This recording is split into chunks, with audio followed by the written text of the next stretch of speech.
Bonjour et bienvenue dans votre revue de presse de ce vendredi 10 janvier 2019. La rentrée solennelle des cours et tribunaux édition 2020 est le sujet principal abordé par la majorité des quotidiens parvenus ce vendredi au groupe Média du Sud.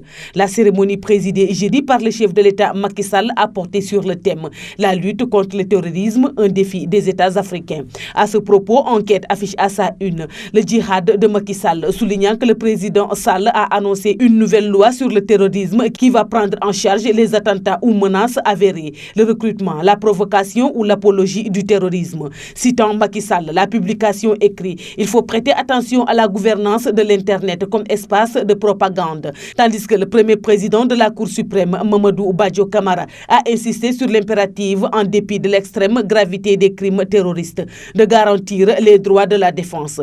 Au sujet de la lutte contre le terrorisme, le quotidien note à sa une l'arme judiciaire, informant que Macky Sall a annoncé une loi sur la sécurité intérieure. L'AS parle de son côté du réquisitoire de Macky Sall contre le terrorisme, reprenant les propos du chef de l'État prononcés lors de la cérémonie de rentrée solennelle des cours et tribunaux. Vox Populi relève quant à lui un discours va-t-en guerre contre les djihadistes, reprenant Macky Sall qui déclare « Nous devons nous préparer à faire face ». Selon Macky Sall, cité par la même publication, il faut rejeter sans répit le complexe et la fâcheuse tendance à assimiler l'islam au terrorisme, ajoutant qu'il est inacceptable que des personnes viennent prêcher un islam autre que celui authentique et que le terrorisme n'a ni religion ni sentiment d'empathie ou de compassion à l'égard de qui que ce soit. Selon le Témoin, pour lutter contre le terrorisme religieux, Macky Sall invite les tariqa, confréries, à se dresser un rempart contre les idéologies de la violence. Pendant que les hôpitaux manquent de tout et que les abris provisoires foisonnent, le président promet un nouveau siège à la Cour suprême,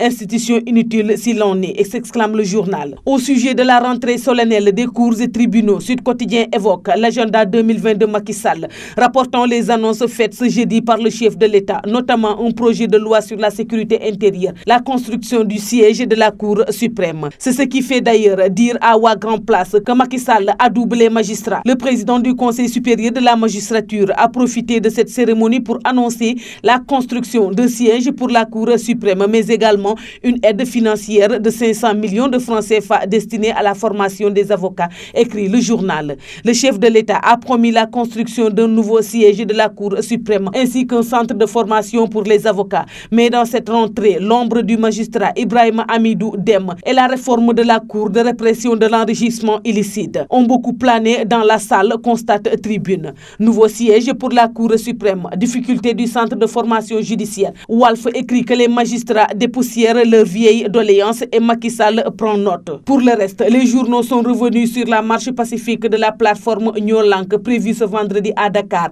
pour dénoncer la hausse du prix de l'électricité. Vaste mobilisation citoyenne ce vendredi, un Nyolank national, s'exclame à sa une critique. Selon le journal, révigoré par la visite effectuée avant-hier chez le pape du Sopi, après avoir maillé le Front national de résistance et la Fédération des boulangers, la plateforme Nyolank compte dérouler une stratégie nationale en synergie avec les cellules régionales du mouvement pour donner une dimension nationale au combat engagé contre le pouvoir sur la hausse du prix de l'électricité. Pour sa part, l'Obs titre Nyolank, promesse d'un vendredi électrique, soulignant que le collectif compte dans ses rangs pas moins de 35 organisations socio-économiques et une vingtaine de partis politiques, dont le PDS de l'ancien président Abdoulaye Wade. Et enfin, Le Soleil accordé une interview au ministère des Finances et du Budget. Le Sénégal se porte bien, déclare à la une du quotidien national Abdoulaye Daouda Diallo. C'est tout pour la revue de presse parvenue à la rédaction du groupe Média du Sud. Merci et bonne lecture à tous.